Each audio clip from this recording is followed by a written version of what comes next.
Okay. Are we? It says scheduled. Are we starting? We are live.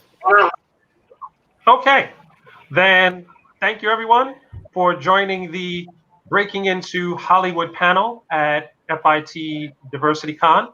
My name is Gamal Hennessy. I am a comic book lawyer and business consultant, and I'd like to thank Joyce Brown, the president of FIT, and Ron Milan, the chief diversity officer, for giving us this forum to have this discussion. Now, before I actually introduce our speakers, I'd like to give a little background and context for comic books in other media, especially film and television. Because when you look at the history of comics, even before comics were a distinct art form, a lot of the characters and stories that were the precursors to comics, Doc Savage or Zorro or Lone Ranger, all kind of flowed freely between one kind of media and another. So you had radio programs, television programs, and then eventually short films. So when you had comics like Superman and Batman and all those kind of things, they instantly flowed back and forth between different media. So comics has always had a long history of coming off of the page and their forms. But what you really saw, and everyone in this panel is probably very much aware of it, is that we are now living in a different type of era in terms of comic book media. Because since 2009, with the rise of the MCU, up until the pandemic hit, you had more and more comic book properties making their way into mainstream media, whether it's television, film, Broadway plays, interactive games. So there's been more and more comic book material coming to just the major players like your Warner Brothers and your Disneys, but you now have. Oops. Oh no. Oh, we lost him. Somebody finish the I'm sentence. sure he'll come back very quickly. Should we introduce ourselves just to keep things flowing? Good idea. That's a good idea. Sure. Great. I am Alex Segura. I'm the co-president of Archie Comics. I'm also a writer of comics and novels and podcasts, and that's the broad strokes for me. Oh, he's back. He's back. Yeah, I'm back. I said something very brilliant when the connection dropped, so you all just missed it because I'm not actually in a position to repeat it. So what I'm going to do now is ask everybody to introduce themselves across the panel. So please let me know, because we see your name, so let me know what company you work for and the major properties that you've been able to get into Hollywood productions or in the process of getting to. So Robert, why don't we start with you? All right. My name is Robert Scull. I am the executive producer and one of the creators of Bubble Guppies, which is a preschool show on Nickelodeon, Nick Jr. It didn't come from a comic book, but it has been. We're in our 6th season now. Started about 10 years ago. I've done other shows on Nickelodeon. I ran Little Bill, and I did Janice Burgess's The Backyardigans a while back. All of these were developed for television specifically.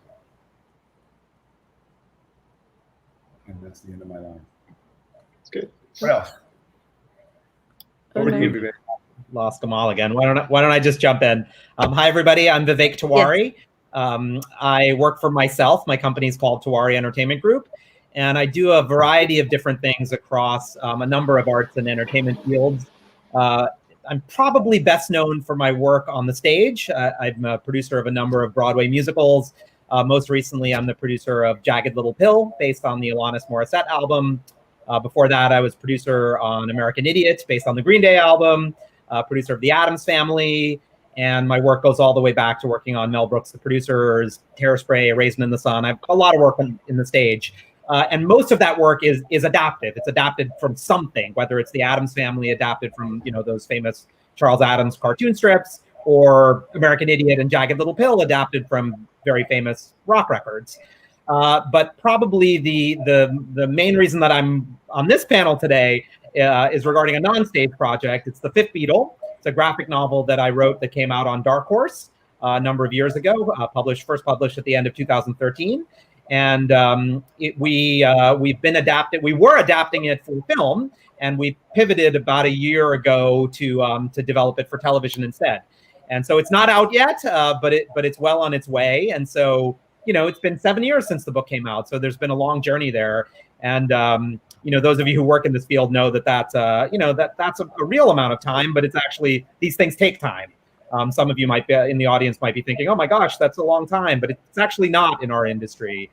So there is a journey there to discuss. And I think that's probably the most interesting of my projects for this panel.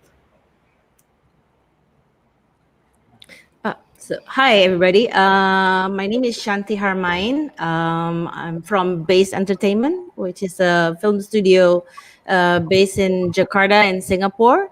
Currently based in Jakarta. We are basically primarily a film studio focusing on live action films, primarily for the Indonesian market. But we also work on sort of sourcing like strong Southeast Asian properties, like Trece from the Philippines. That's the reason why I'm on this panel. With strong potential crossover production, basically. And Trece is our first property, which made it into a Hollywood production, is currently in production as a Netflix original animated series. Great. I'm Alex Segura, as I mentioned. I'm the co-president of Archie Comics. That's Archie, Betty and Veronica, Jughead, Sabrina the Teenage Witch, Josie and the Pussycats. In terms of media, you've seen those characters on the CW's Riverdale, Netflix's Chilling Adventures of Sabrina, and also the other CW series, Katie Keene, all of which are based on Archie properties. I'm also the writer of crime novels. My Pete Fernandez mystery series has been optioned for TV. And I'm also the author of a number of comic books. And I was a showrunner on an iHeart podcast called Lethal Lit, which was one of the top 5 podcasts of 2018. So I can kind of see it from two perspectives, as a creative person and also as an executive too. Okay. So what I'd like, now that we kind of know that there's this broad range of different types of properties that can make it onto the screen, and there's different places that things can go, I just want to kind of take a step back and let people know, especially there's a lot of people here probably making comics and want to get their comics into other media, but kind of bring back the reality that getting your comic into Hollywood is still a very rare occurrence, even in the 21st century, because you have the cost of production for a TV series, movie, whatever, relative to a comic is much higher. So the risk is much higher in getting that production onto the screen. And there's so much competition to get a property noticed and picked up in options, even with all the different streaming options and TV options there are now. So if everybody could actually walk through the specific journey that they had to take for their property to kind of get onto the big screen, to kind of let people know the diversity of different ways you actually have to break in, I think that would be very helpful. So Vivek, why don't we start with you? Yeah, so I'll answer that question in relation to the Fifth Beatle. As I mentioned, it's a graphic novel that I wrote for Dark Horse Comics. I say I wrote it for Dark Horse Comics, but technically, from a business standpoint, it was a licensing deal, which means that I wrote it for myself and we put it out through Dark Horse. They were real partners on the project, but the reason that I say that is that it is a long-time labor of love for me. The Fifth Beatle is based on the life of the manager, Brian, who discovered the band. He basically came up with the suits and the haircuts and got them a record deal when no one wanted to sign them. He basically was the guy who behind the scenes engineered Beatlemania and gave the world the Beatles. And he also did all of that while he was gay and Jewish and from Liverpool. And in the 1960s, those were 3 tremendous obstacles. And so while I am none of those things, when I found myself a young kid from New York's Lower East Side of Indian origin, who didn't want to be an engineer or a doctor, which were the fields that were expected of young Indian kids who had some means and opportunity. I wanted to write comic books and produce Broadway musicals and do those kinds of things. The Brian Epstein story was very inspiring to me. I thought if the gay Jewish kid from Liverpool could bring the world the Beatles, why couldn't the weirdo Indian kid from the Lower East Side write comic books and produce work in show business? So it really is a genuine labor of love. I describe Brian as my historical mentor. So I preface everything I say with that because it is a hard journey. If you're taking a property that you're passionate about and trying to bring it to comics or to the screen, you really have to care. It's not the kind of thing you have to be willing to spend many, many years on it. As I mentioned, the book came out in 2013 and we're still developing it for the screen 7 years later. And there were probably a good 10 years that it took to get the book made from, if you're starting to count from when I started doing my research. So, by the time the Fifth Beatle makes it to the screen, it's maybe a 2-decade journey. And that doesn't bother me because I'm passionate about it, because it's a genuine labor of love. And the journey has been, it's been a trip. There's no question about it. Like when I started working on the adaptive process about 7 years ago from when the book came out, we were very much thinking of it as a film. The very first thing that I set out to do was acquire the music rights, because I personally feel it would be very difficult to tell the Brian Epstein story without access to Beatles music rights. And that was a journey. We secured them, but I'm literally the first and only time the Beatles have ever given their music catalog to a non-documentary about the band. There have been other films, if you've seen the recent Yesterday, but that was a fantasy. That wasn't about the band. It was a fantasy story. And if you've seen Across the Universe, that also had a lot of Beatles music in it. But again, it wasn't about the band. If you look at films or television shows about the band, like Backbeat or Nowhere Boy, you'll notice that there's no Beatles music in any of those projects because they've never approved one. So I won't, we can talk later if anyone's interested about that process of securing the music rights. But that was a long and arduous journey. It literally took 3 years to just get the music rights. So again, I go back to saying it has to be a labor of love, because 3 years in where you haven't even secured the music rights, no producer in their right mind would continue to do that unless they really cared about the project, which I did. I believed that it was worth the wait. So that was the first step, was securing the music rights. And after that, it was, sort of figuring out how we were going to do it as a film. Was it going to be at a major studio? Was it going to be done independently? And we took a lot of meetings on all fronts. And I'll backtrack a second and say, just even the choice of comics publisher is what, I had to be very careful there, because there was, because it was a Beatles related project, it caught a lot of attention, and I had two great artists working on it, Andrew Robinson and Kyle Baker. And so there was a lot of interest in the comics industry. DC Vertigo was interested, and the deal that I would have signed with Vertigo would have required the film rights to be with Warner Brothers. And ultimately I decided that was not something that I was willing to commit to at the very beginning of the graphic novel's life. The rights would have been tied up on Warner Brothers, but they weren't committing to put it out through Warner Brothers. And so I was very fearful that my rights would have been tied up and it might have sat on a shelf for many years. Dark Horse is a much more artist-friendly place. And I say that with love. Vertigo's a great company. But Dark Horse, that has a history of letting creators own their rights and working with them to get it to film and TV. And so that felt better to me. So the choice started from way back then. So I decided that I was going to pursue a more independent path for the film. And there was a journey there, and I won't get into details there because I want to turn it over to some of my fellow panelists. But as we went through the trials and tribulations of getting it off the ground as a film, just the film and television industry changed. And about a year and a half ago, we had concluded one chapter of trying to get it off the ground as a film, and a certain path that I was on didn't materialize. And I looked at the environment and I thought, television has changed. Limited series were all of a sudden like a thing that, or I shouldn't say all of a sudden, in my mind, it was kind of a throwback to when I was a kid. When I was a kid, limited series there were a lot of those. I was a huge fan of V and V: The Final Battle for those older sci-fi geeks in the audience. Limited series were things that was around when I was a kid, but then they kind of went away. And then in the wake of the success of the streamers, they were kind of coming back. I mean, when I started working on the Fifth Beatle, there was no Netflix, there was no Amazon was not doing films, there was no Hulu, so all of a sudden there were new players. So we decided that that we should do the Fifth Beatle as a television show. And so, for the past few years, we've been working along those lines. So it's been a real journey, and I would say part of why it's been taking so long is my desire to hold on to the rights. I wrote the graphic novel, and I am a writer, and I care about that. So I want to write the screenplay or the teleplays myself, and I want to retain a lot of control over it.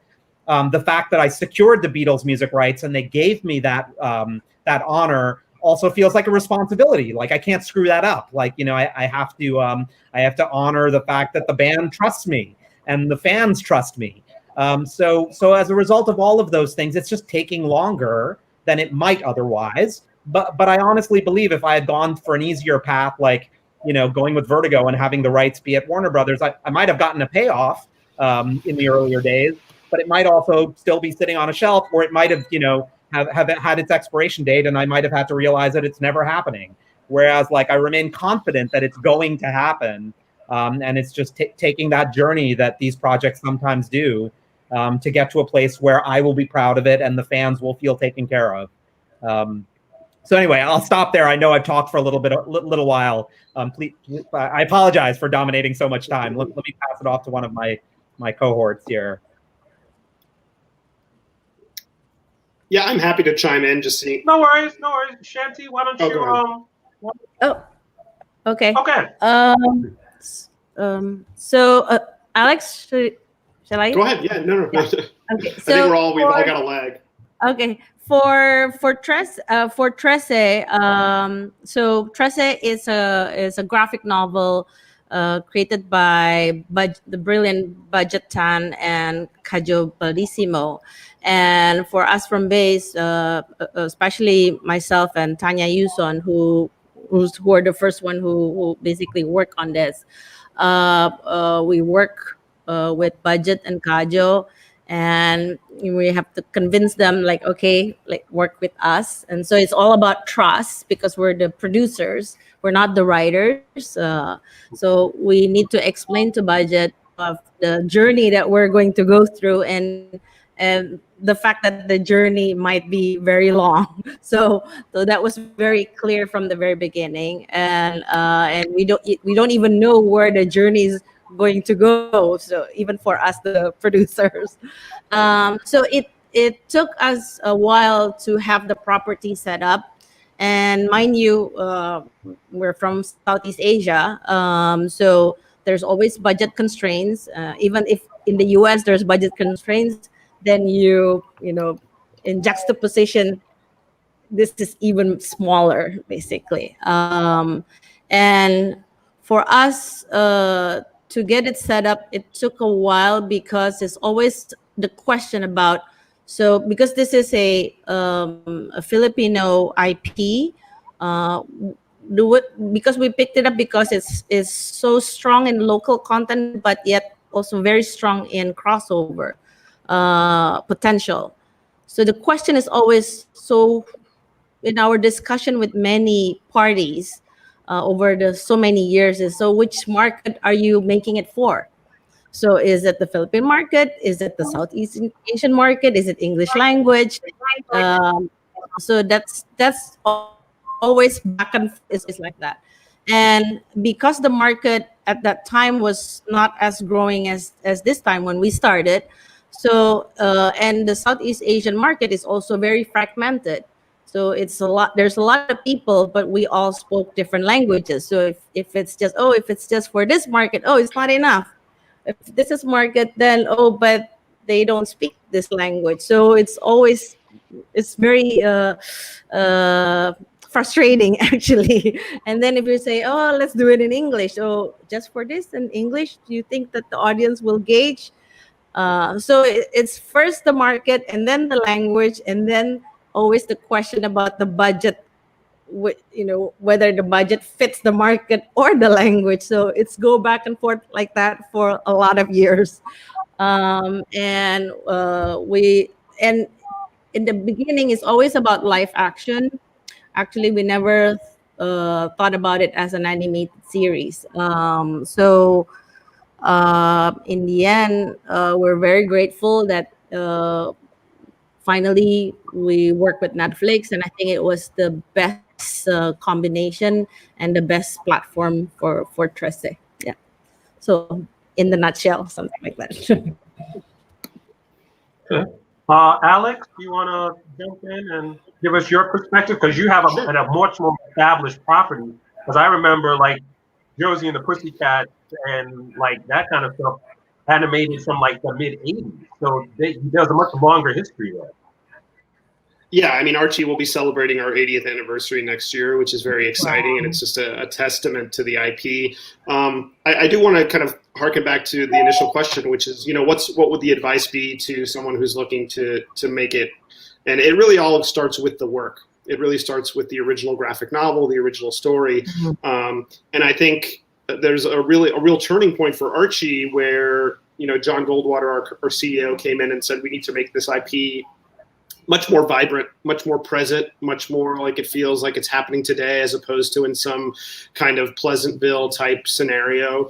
And that's when you started seeing things like, Kevin Keller, a diverse cast. You started seeing Archie, Afterlife with Archie, like horror takes on the IP.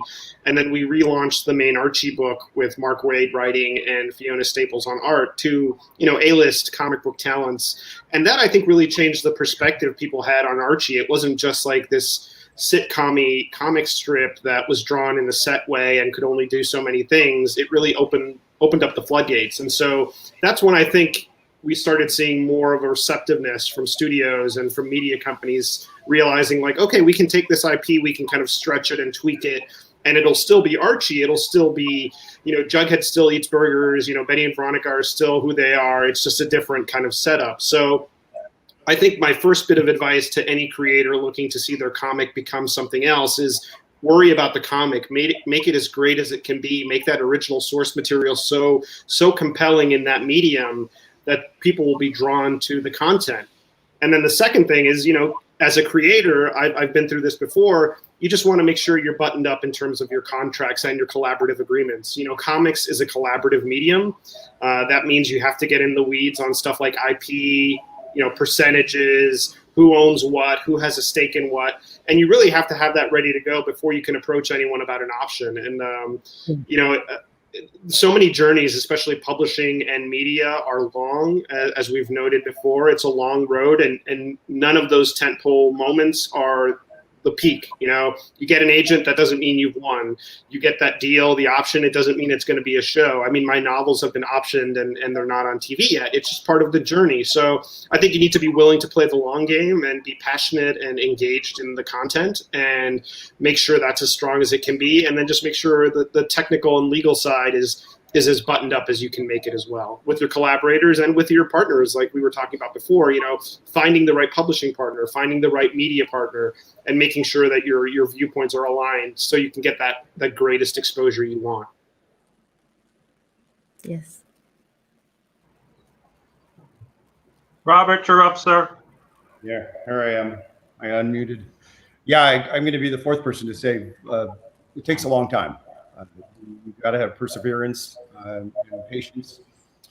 I was the director of animation development for Nickelodeon a bunch of years ago for a year, and there were a couple comic book properties that came through, and it was interesting to see how that journey goes, because a lot of time, I guess my first piece of advice would be, you don't necessarily want to show up with just your IP and say, make a show for me, because a company will, and I think it's very similar in movies, the company will say, well, what else do you bring to the table besides the IP? We want your vision. We want you to be behind the production. So it's a good idea. I think you'll have writers, of course, for your comic, but to have somebody with animation experience, an animation producer, or even better, a director who can help you see it through to a version of your comic that the way you want to see it, because it's going to transform between what you have on the page and how that plays, and all the pieces of from timing. A comic reads so much differently than watching something on video or film. So you want to have somebody to partner with that can help you translate that looks and feels and sounds the way you hear it. Sound is actually a big, it stuck with me. Bill Watterson, the Calvin and Hobbes creator, for example. He didn't want to go to he had a million offers to do TV or movies, and he rejected them because he said, I just can't hear Hobbes speaking. I don't, he wants you to have the voice, you, the reader, to have the voice in your head. So there's a lot to think about. How do you want it to come out? Because you don't want to go wildly into, here, big company, make my comic into something and lose control. So make sure you've got partners that you trust. Okay, thank you. So I really want to touch on something that all of you have actually brought up, which is the timing aspect and how long the journey is to get from finished comic to something on screen. And what I'd like everybody to kind of comment on is how you actually adapt to the industry itself that you're looking to get into, changing as you're going through that journey. So like Vivek, you explained that when you were starting, you wanted to start out with a movie because when you had the original idea, it was about movies. But then came Netflix, and then came HBO, and then came all this other stuff. So can each of you talk about how you would recommend dealing with not only changes in your story, but changes in the business environment and the entertainment environment as a whole, especially when you're looking at something like the fact that we're all doing this online now because we can't meet up because we have a pandemic that's actually severely hit movie theaters and a lot of different, like movie production itself, a lot of productions are shut down. So how would you actually advise people to adapt to those kind of things? Shanty, why don't we start with you?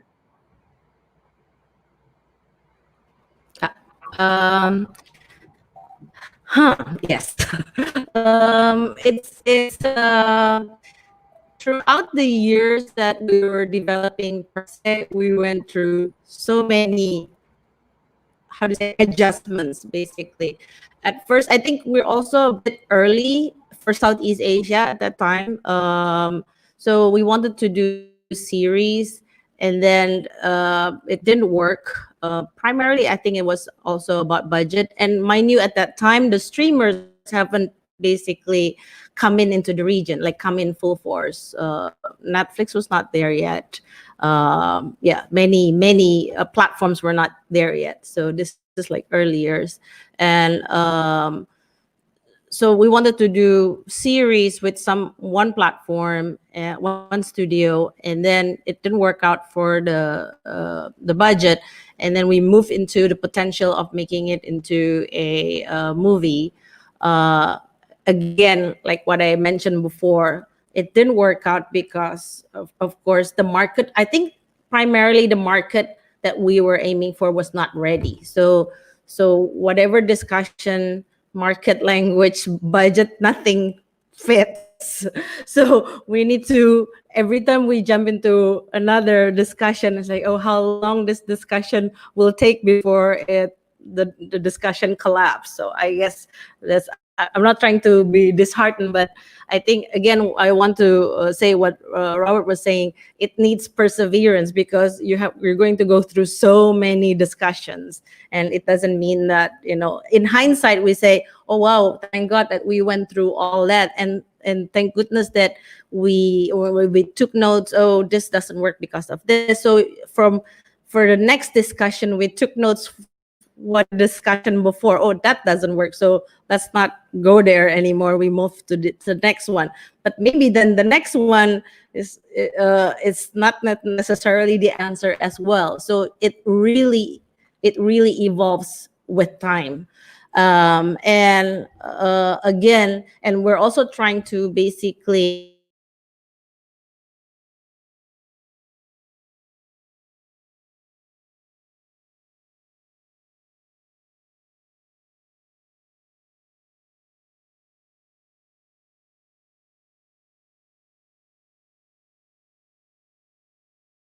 so for Tresse, that's the journey. And up, and then at the We lost tail, Um, the streamers come in, and then so yeah, we have to adjust again. So basically something I like think that. we lost her. Alex, Oh,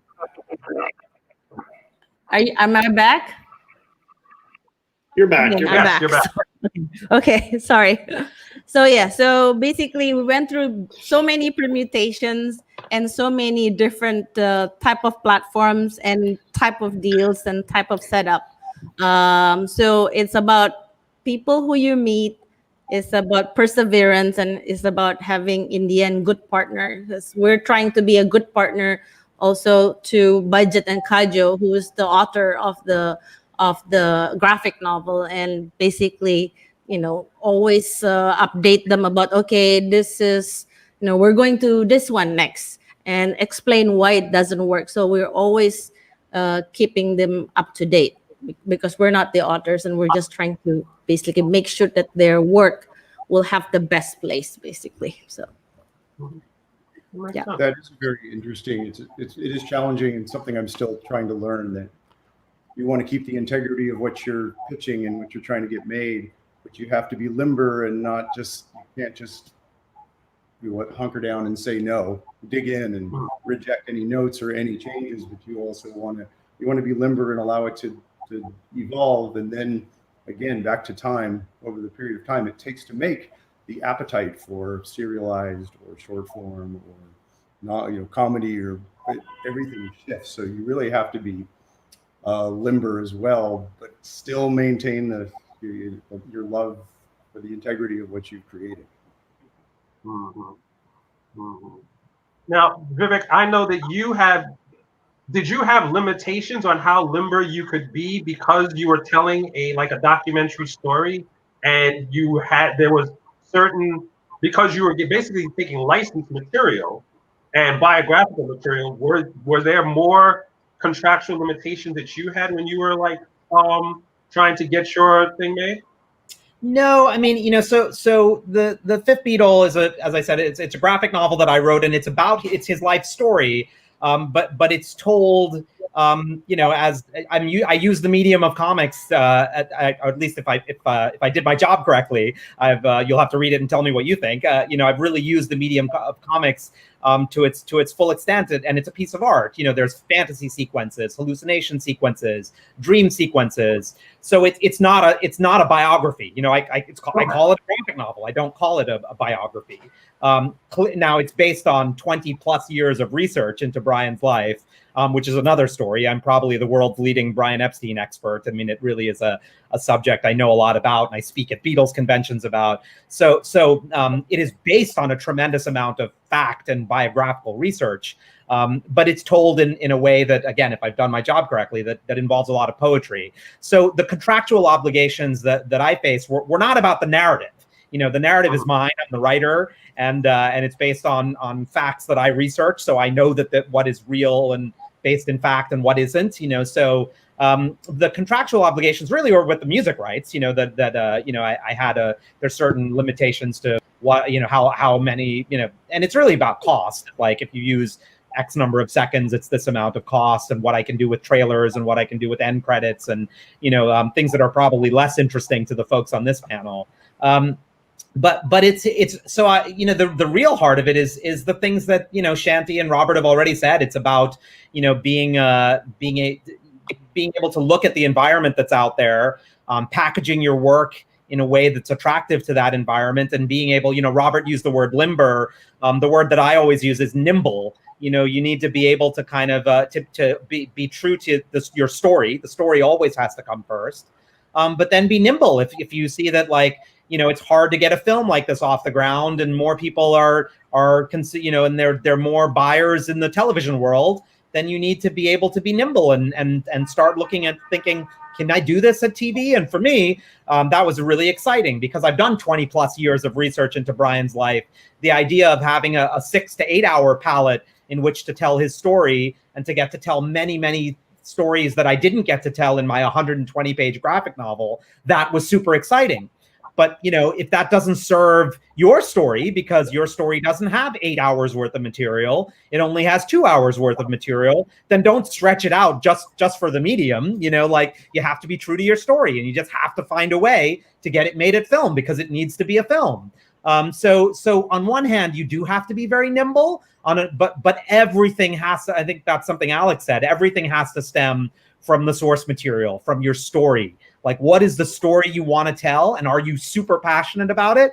And both of those things have to be a yes, and then everything has to flow from that. But the way that it flows from that, you have to be limber, as Robert put it, and nimble is the way that I put it. I like nimble better. I'm going to start using that. Limber is good too. I think they're a little different. I think they are different. Nimble sounds faster. To they're me, both like, good. They're both good. I mean, we're Alex, I guess, like, but limber or nimble, but the original. I think. Yeah, I'm neither of those things, so I like to hear about them. No, your point, Robert, about being limber is sort of like, you have to be flexible in what you're doing and how you're telling it. Nimble to me is the ability to move very quickly, to be like, okay, there's no opportunity to film. Well, then I'm not going to be sad about that. I'm immediately going to pivot to television. It's like, you just it's about moving quickly, whereas limber is about being more fluid, I think. And it's semantics here, but I sort of think you really do need to be both, Yeah. You need to limber up so you can be nimble. There you go. There it is. Yeah. Well put. So, Alex, in terms of watching the environment change, I mean, I know you said your president came in and said the take on the characters had to change to fit with the times. But how did such a long-running IP kind of adapt to the different generations of technology and content consumption that you flowed through? Yeah, I mean, I like to joke that Archie is the oldest overnight success in the history of pop culture. I mean, when Riverdale came out, the response was huge, and there was a sense of surprise, especially when people realized Riverdale is the same Archie comic that people knew as kids. So I think the first step was in story, making sure the story reflected the world today and didn't feel dated. And then, like everyone else has noted on the panel, it's a long journey. It's a marathon full of highs and lows. There's lots of peaks and valleys in this process, whether it's publishing or just getting your stuff onto the screen. A lot of people don't remember this because they think that Riverdale just kind of appeared on their TV screens, but it was initially supposed to be a film. It was going to be, Roberto Aguirre Sacasa, who is the showrunner on the TV show and the showrunner on Chilling Adventures of Sabrina and Katie Keene. It was supposed to be a film, and then at one point it was at Fox, and then it ended up at the CW, and it became a show. And then, you have to be ready for the process, for the waves of the process to take you in different directions. As long as they stick to the core belief of these characters, and I think the feeling from John Goldwater, our CEO, and Roberto and the entire team is, as long as these feel true to the characters, whether they're in weird, crazy noir situations or whether Sabrina is much darker than maybe the cartoony comic book version that people are familiar with, they still need to be true to the characters. And so we'll kind of go where the winds of the media take us, whether it's a streamer like Netflix for Chilling Adventures or a traditional network like CW or even a film. We have to just kind of go with what is the best fit for the story, but the story has to still be true to the characters. And I think that was our guiding light, and that's really served us well. And, it's something I try to think about with my own properties, what will retain the essence of this idea, the idea that hopefully people resonate, or are feeling some kind of connection to in the original form, and what's the best way to translate that to another medium. So, it's not easy. That's why it takes so long. It's finding the right partners, it's finding that right path, and then also kind of seeing it through to fruition. So.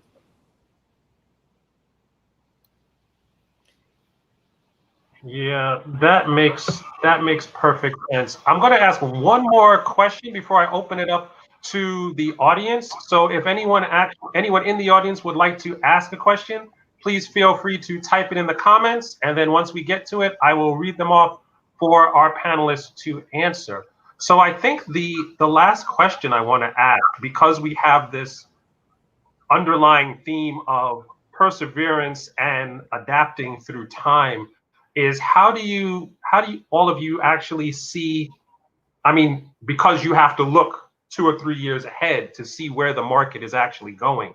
What do you actually see in the next 4 or 5 years in terms of the environment of how people are going to consume comic related stories? I mean, I know we've talked about film and television, but there's also, you know, there have been Broadway theatrical productions. There is, you know, a strong through line of video games and things like that. So where do you guys see the consumption of comic related material going? And like, is it going to be, how is it going to change getting a story that you have onto the screen?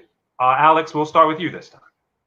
Sure. Yeah, I think you'll see fewer filters. I mean, especially in this post and hopefully a soon to be post-pandemic world. I think you'll see less, you know, this has to be in a theater first and then it'll be on streaming. I think you'll see more immediate and more, you know, kind of sudden media being accessible on all platforms. And that kind of dovetails really with our philosophy at Archie, which is to make sure our stories and our characters are as accessible to people in any way possible. So, you know, we're on the newsstand, we're in bookstores, we're digitally available. We just announced a deal with Webtoon, which is a huge digital comics hub.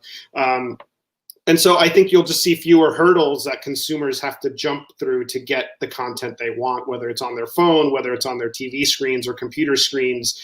I think we've experienced this period of time where everything is virtual and everything is immediate because we can't leave our houses. But I don't think that's going to go away when we can leave, hopefully sooner rather than later. So I think then it becomes a question of what's the best of these platforms to get to the most people immediately. Is it a streaming series? Is it everything dropping at once like you do on Netflix? Is it a movie that drops on a certain day? Is it a web comic or, you know, a web serial? So I think the buffet has gotten a lot bigger and it's become much more immediate. And now it makes it a little more challenging from our standpoint because we have to not only take that immediate gratification of, oh, okay, somebody wants to make a TV show. Now it's like, well, what kind of TV show is it going to be? What kind of movie is it going to be? What's our narrative technique to best serve the story? So I think it's this new Wild West is not without its own challenges.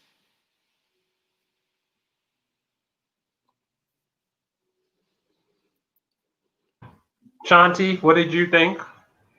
I think I can only speak on behalf of sort of like the Southeast Asian market, which I think is a bit unique.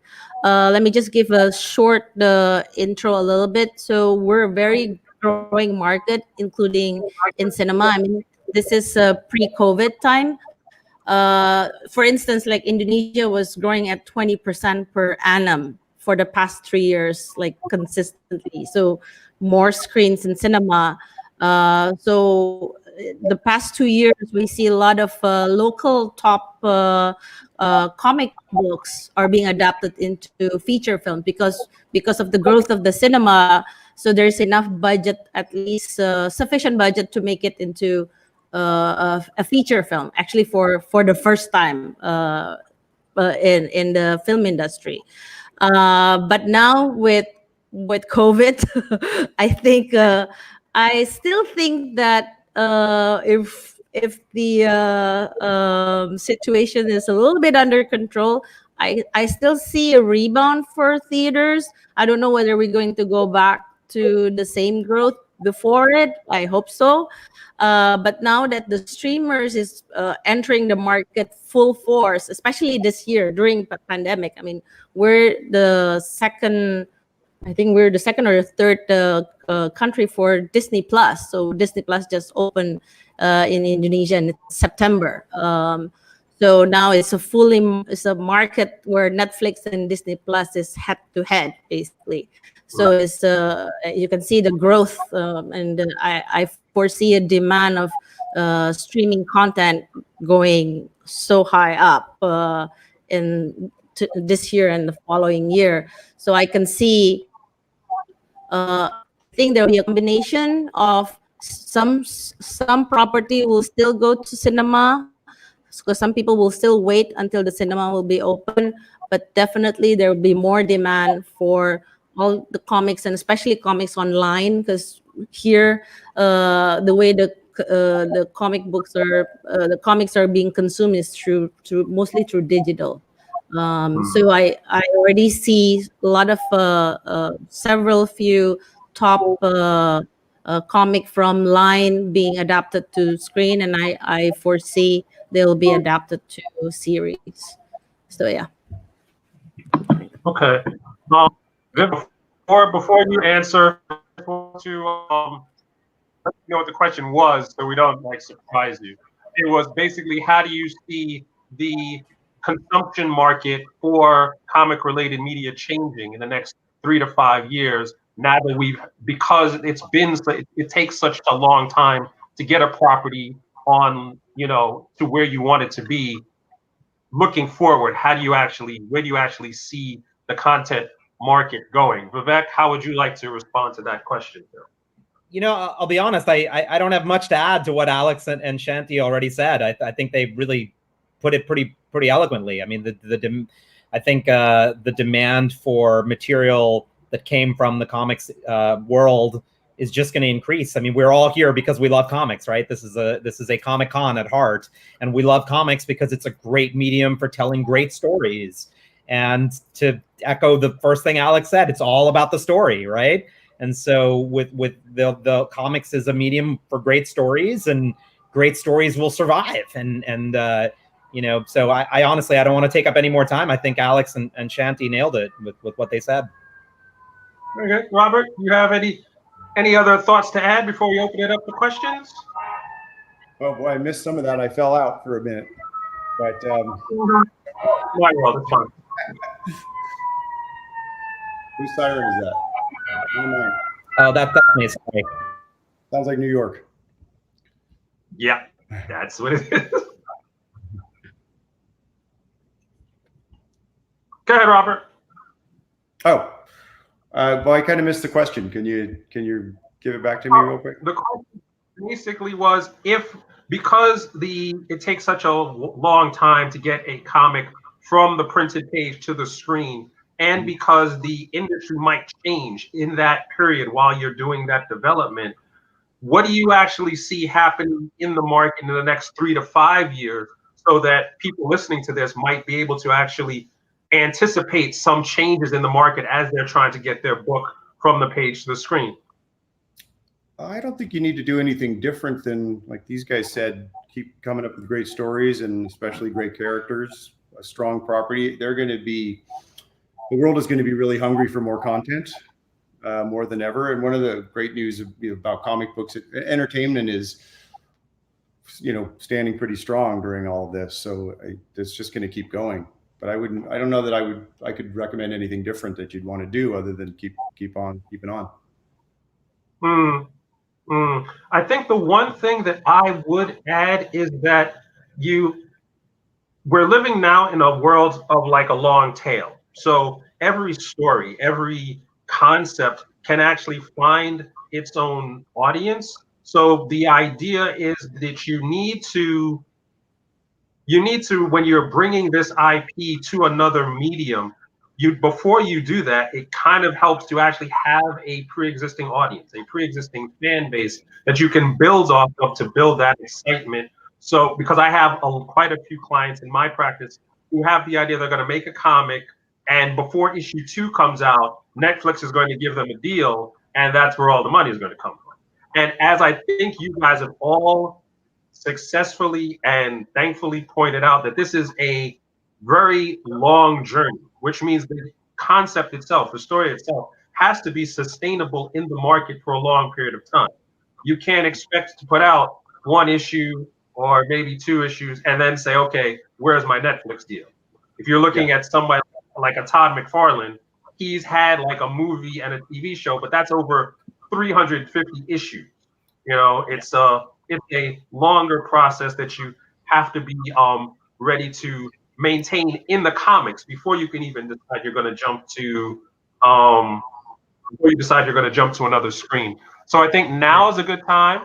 We have about 10 minutes left to field some questions. So I would just add to that. The Cinderella stories are Cinderella stories for a reason. Those miraculous, like I put out 1 comic and now it's a franchise, tentpole franchise. Those things don't happen routinely. Routinely, you're in the trenches and you're pitching and you're going through the motions and you're there's a lot of highs and lows. So I think in any creative endeavor, just be ready to take rejection the same way you would take successes. Like keep it level, have faith in your content, and the rest will hopefully fall in place.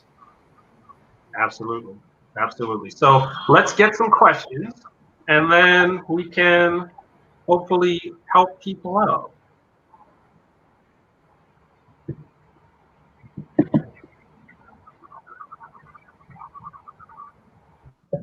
I don't actually see any questions. Well, then, to your point about having one comic and hoping for a show or a movie, brand recognition is everything. So people are much more inclined to developing something that's known. So you got to get your comic out there, have a known property, do it for the comic's sake, and then maybe someday. But certainly, otherwise, you're just giving them a package that means nothing to them. Yeah, there's a whole oh, go ahead.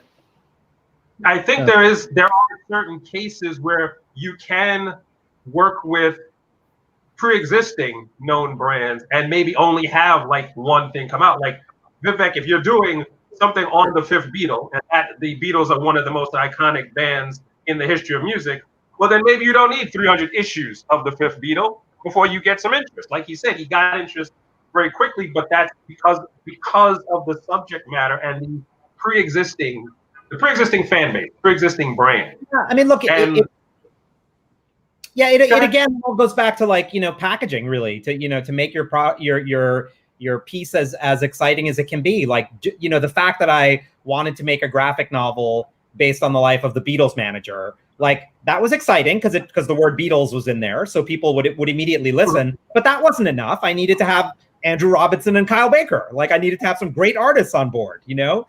And the fact that we then had a hit graphic novel, like that wasn't enough to get a film or TV. I needed music rights. And then that isn't even enough. It's not made yet. You know, we need to add a director and a cast. And like, you know, it's not enough to just have a great idea or even a great brand. Like even the Beatles weren't enough to just like magically make it happen. You know, like I had to still put things around it. You know, and going back to that thing about like, you know, putting out one comic and dreaming of it happening, or, you know, by issue 4, I'll have my Netflix deal. Like I honestly can't emphasize enough that you should not be making a comic in order to make a film or a TV show. Like if any of you, like, and I'm hoping that everybody in this audience who's here at a Comic-Con is here because they love comics. But like, if you're here because you think I'm going to write a comic book in order to make a film or a TV show, I hate to break it to you, like that's not going to happen. Like, you know, the ones that happen because they're good comics. Like you have to be writing a comic because you love comics, because you want to make a great comic, you know. And then there have to be other reasons why you want to take it to film or TV, because the medium will allow you to tell different stories or tell it in a different way. Or for me, you know, with a limited series, I get to tell more of the Brian Epstein story, you know, 6 hours, you know, if it's you know, the graphic novel, if you were just going to adapt my graphic novel, it couldn't be more than an hour and a half or 2 hours because it's 120 pages. So that's a reason to do more, you know. But like, you know, if you want to make a film or a TV show, then write a screenplay and go hustle your screenplay. Like, you know, don't make a comic and dream about getting your comic adapted. You know? Well, I'd also add to that readers are very smart. You know, a reader can suss out whether a comic is a comic that was born out of passion or it was a comic that a screenwriter wanted to do a low ROI, like, you know, take a small risk and have it produced and be able to hand that to a producer. So yeah, the passion has to be on the page. And I think that comes from a passion for the medium and then seeing that translated into something else for sure. You know, it's interesting you gentlemen bring that up because there are quite a few emerging comic book companies in the past 5-10 years who, the essential element of their business model is we are making comics that will translate into other media. Whether you're talking about AWA or Scout or Aftershock Media or a lot of these emerging publishing companies, that is the business model. And I think you guys have the right concept that it has to be focused on the story first and focus on the comic first, focus on the love of the medium. But it is not to say that there are not quite a few people in the market who have been successful in the comic book field who are basing their entire business model on what we are now saying you probably don't want to do. Yeah, I mean, look, it's different if you're looking at it from a corporate perspective. Like, I think that if you are a company and your business model is like, we're going to make X number of comics and we're going to make X number of films or TV shows, and that's how we're going to make our business work, like, that's a smart business model, but like, those comics still need to be good comics. I would argue if that's your business model and you're just making comics and you're like, I'm going to make cinematic comics that are obviously adaptable, those comics will be bad. Fanboys and fangirls will see right through them in a second, and that company's not going to succeed. But if you're a company that like also has ambitions to do it all, like, that's a smart business. I mean, that sounds like a smart business. Yeah, and I think a lot of those companies have really strong comic book pedigrees. I mean, Mike Martz is a veteran editor at Aftershock, and Axel Alonso is up at AWA, and I know Brendan at Scout. So I think it all comes from a passionate comic book base. So you just said, if it's your business decision to eventually kind of maximize your IP, I don't think there's any harm in that, as long as the initial comic book is great. Yeah. Yeah. I was on the board of directors of Valiant for the rebooted Valiant Entertainment. I left when DMG essentially took over the company, so I haven't been on the board for a while. But I was there when we acquired the original IP and sort of relaunched the company, and that was in a large part what I just described, were a number of people in the executive ranks there who loved comics, who came from the comics world. But internally, the business model of how we were going to succeed as a company was always like, we need to eventually make some movies because that's going to make some money for us. But it was never about making the books to make the movies. It was never about that. Like, let's make the comics as awesome as they can be. And film and TV love a great story. And if we've told great stories, there will be opportunities there. But we'll figure those out as we go along. Like, it was always like sort of separate, but both have to happen if the business is going to succeed in the long term. It's always about the story, basically, especially for producer like myself, who like source stories from not just comics, from everything. So we look at so many comics before, like, when we pick Trece, we also look at like hundreds of comics, and it's always and forever will be about good story. Because another part, making film and making series is also a very difficult, a very difficult venture. So it needs to be worth it. It needs to, in the end, translate to screen. And it's again, only a fraction. There's only one step out of the 100 steps that we need to do before it becomes on screen or on the streamers. So it's always about good story and good character, no matter what. So yeah. I think that's going to be a good place to leave it. I'd like to thank all of my panelists for braving the elements and the technical difficulties. And the fire, I'd like to thank the sirens out of New York City. Exactly. I'd like to thank everybody who actually listened to the panel. And again, thank FIT for hosting DiversityCon. So everybody have a good day. Thanks. Right. Thanks, everybody. Thank you so much. everybody. Bye. Bye-bye. Stay safe and healthy, everyone. Yes, take care, everybody. Take care. Bye-bye.